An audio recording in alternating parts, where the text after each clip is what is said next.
ओम श्री परमात्मा ने नमः।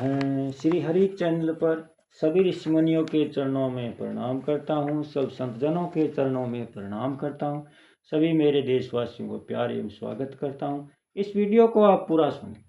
इस वीडियो को सुनने वाले मेरे देश के हर कोने में घरों में बैठी माताओं के चरणों में चरण स्पर्श करता हूँ। बहनों और भाइयों को प्यार नमस्कार। यह वीडियो श्री कृष्ण अर्जुन संवाद का है। जब महाभारत युद्ध में अर्जुन धर्म संकट में पड़ गया था, तनाव में, चिंताओं से घिर गया था, कोई निर्णय नहीं ले पा रहा था, तब भगवान श्री कृष्ण ने उन्हें धर्म संकट से बाहर निकालने के लिए गीता का उपदेश दिया एवं धर्म संकट से बाहर निकाला और अंत में विजय श्री का ताज भी पहनाया। इसलिए यह वीडियो सुनने मात्र से ही मानसिक तनाव, चिंताग्रस्त, शारीरिक तनाव से मुक्ति मिलेगी।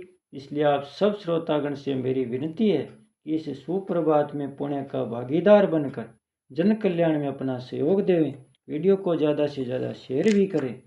अब भगवान आगे क्या कहते हैं 9वें अध्याय में, इदं तो ते घूयतम प्रवेक्षामेन सूयवे ज्ञानं विज्ञान सहितं यजतावः मोक्षसे शुभाते।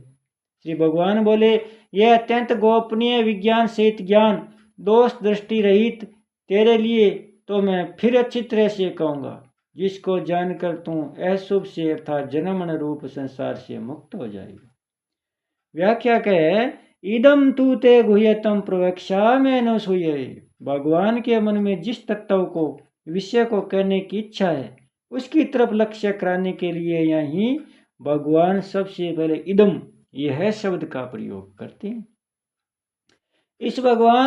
उस भगवान के मन बुद्धि में स्थित तत्व की महिमा कहने के लिए उसको गुह्यतमम कहा है, अर्थात वह तत्व अत्यंत गोपनीय है। इसी को आगे श्लोक में राजगुह्यम और 18वें अध्याय के 64वें श्लोक में सर्व गुह्यतमम कहा है। यहाँ पहले गुह्यतमम कहकर पीछे गीता 9वें अध्याय का 34वां श्लोक में मनमना भव कहा है, और 18वें अध्याय में पहले सर्व गुह्यतमम कहकर पीछे गीता 18वें अध्याय के 65वें श्लोक में मनम भाव कहा है। तात्पर्य है कि यहाँ का और वहाँ का विषय एक ही है, दो नहीं। यह अत्यंत गोपनीय तत्व हरेक के सामने नहीं कहा जा सकता, क्योंकि इसमें भगवान ने खुद अपनी महिमा का वर्णन किया है। जिसके अंतःकरण में भगवान के प्रति थोड़ी भी दोष दृष्टि है, उसको ऐसी गोपनीय बात कही जाए तो वह भगवान आत्म श्लाघी है, अपनी प्रशंसा करने वाले हैं, ऐसा उल्टा अर्थ ले सकता है। इसी बात को लेकर भगवान अर्जुन के लिए अनसूयवे विशेषण देकर कहते हैं कि भैया तू दोष दृष्टि रहित है, इसलिए मैं तेरे सामने अत्यंत गोपनीय बात को फिर अच्छी तरह से कहूँगा, अर्थात उस तत्व को भी कहूँगा और उसके उपायों को भी कहूँगा। प्रवक्ष्यामी पद का दूसरा भाव है कि मैं उस बात को विलक्षण रीति से और साफ साफ कहूँगा, अर्थात मात्र मनुष्य मेरे शरण होने के अधिकारी है, चाहे कोई दुराचारी से दुराचारी, पापी से पापी क्यों न हो, तथा किसी का वर्ण, किसी आश्रम का, किसी संप्रदाय का, किसी देश का, किसी वेश का कोई भी क्यों न हो, वह मेरे शरण होकर मेरी प्राप्ति कर लेता है। यह बात मैं विशेषता से कहूँगा। 7वें अध्याय में भगवान के मन में जितनी बातें कहने की आ रही थी उतनी बातें वे नहीं कह सके, इसलिए भगवान यहाँ तू पद देते हैं कि उसी विषय को मैं फिर कहूँगा। ज्ञानम विज्ञान सहितम, भगवान इस संपूर्ण जगत के महाकारण है, ऐसा दृढ़ से मानना ज्ञान है, और भगवान के सिवा दूसरा कोई कार्य कारण तत्व नहीं है, ऐसा अनुभवना विज्ञान है। उस विज्ञान से ज्ञान के लिए ही इस श्लोक के पूर्वार्ध में इदम और गुह्यतम ये दो विशेषण आए। ज्ञान और विज्ञान संबंधी विशेष बात है कि इस ज्ञान विज्ञान को जानकर तुम अशुभ संसार से मुक्त हो जाएगा। यह ज्ञान विज्ञान ही राजविद्या, राजगुह्या आदि है। इस धर्म पर जो श्रद्धा नहीं करते, इस पर विश्वास नहीं करते, इसको मानते नहीं, वे मौतरूपी संसार के रास्ते में पड़ जाते हैं और बार बार जन्मते मरते रहते हैं। पहले से तीसरे श्लोक के ऐसा कहकर भगवान ने ज्ञान बताया।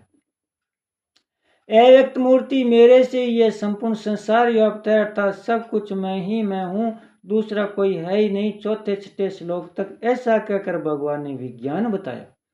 प्रकृति के परोस हुए संपूर्ण प्राणी महाप्रलय मेरी प्रकृति को प्राप्त हो जाते हैं और महासृग के आदि में मैं फिर उसकी रचना करता हूँ, परंतु वे कर्म मेरे को बांधते नहीं, उनमें मैं उदासीन की तरह अनासक्त रहता हूँ। मेरी अध्यक्षता में प्रकृति संपूर्ण प्राणियों की रचना करती है। मेरे परम भाव को न जानते हुए मूढ़ लोग मेरी अवहेलना करते हैं। राक्षसी आसुरी और मोहिनी प्रकृति का आश्रय लेने वालों की आशा कर्म ज्ञान सब व्यर्थ है। महात्मा लोग देवी प्रकृति का आश्रय लेकर मेरे को संपूर्ण प्राणियों का आदि मानकर मेरा भजन करते हैं, मेरे को नमस्कार करते हैं। कई ज्ञानियों के द्वारा की भाव से मेरी उपासना करते हैं। आदि 7वें से 15वें श्लोक तक ऐसा कहकर भगवान ने ज्ञान बताया। मैं ही कर्तु, मैं यज्ञ सौदा औषध आदि हूँ और सत्य असत भी मैं ही हूँ, अर्थात कार्य कारण रूप से जो कुछ है वह सब मैं ही हूँ। 16वें 19वें श्लोक तक ऐसा कहकर विज्ञान बताया। जो यज्ञ करके स्वर्ग में जाते हैं वे यहाँ पर सुख भोगते हैं और पुण्य समाप्त होने और फिर लौटकर मर्त्यलोक में आते हैं। अनन्य भाव से मेरा चिंतन करने वाला का योग से मैं स्वयं करता हूँ। श्रद्धा पूर्वक अन्य देवताओं का पूजन करने वाले वास्तव में मेरा ही पूजन करते हैं, पर करते हैं अविधि पूर्वक। जो मुझे संपूर्ण योगों का भोक्ता और स्वामी नहीं मानते उनका पतन हो जाता है। जो श्रद्धा प्रेम पत्र पुष्पवादि को संपूर्ण क्रियाओं को मेरे अर्पण करते हुए शुभ अशुभ कर्मों से मुक्त हो जाते हैं।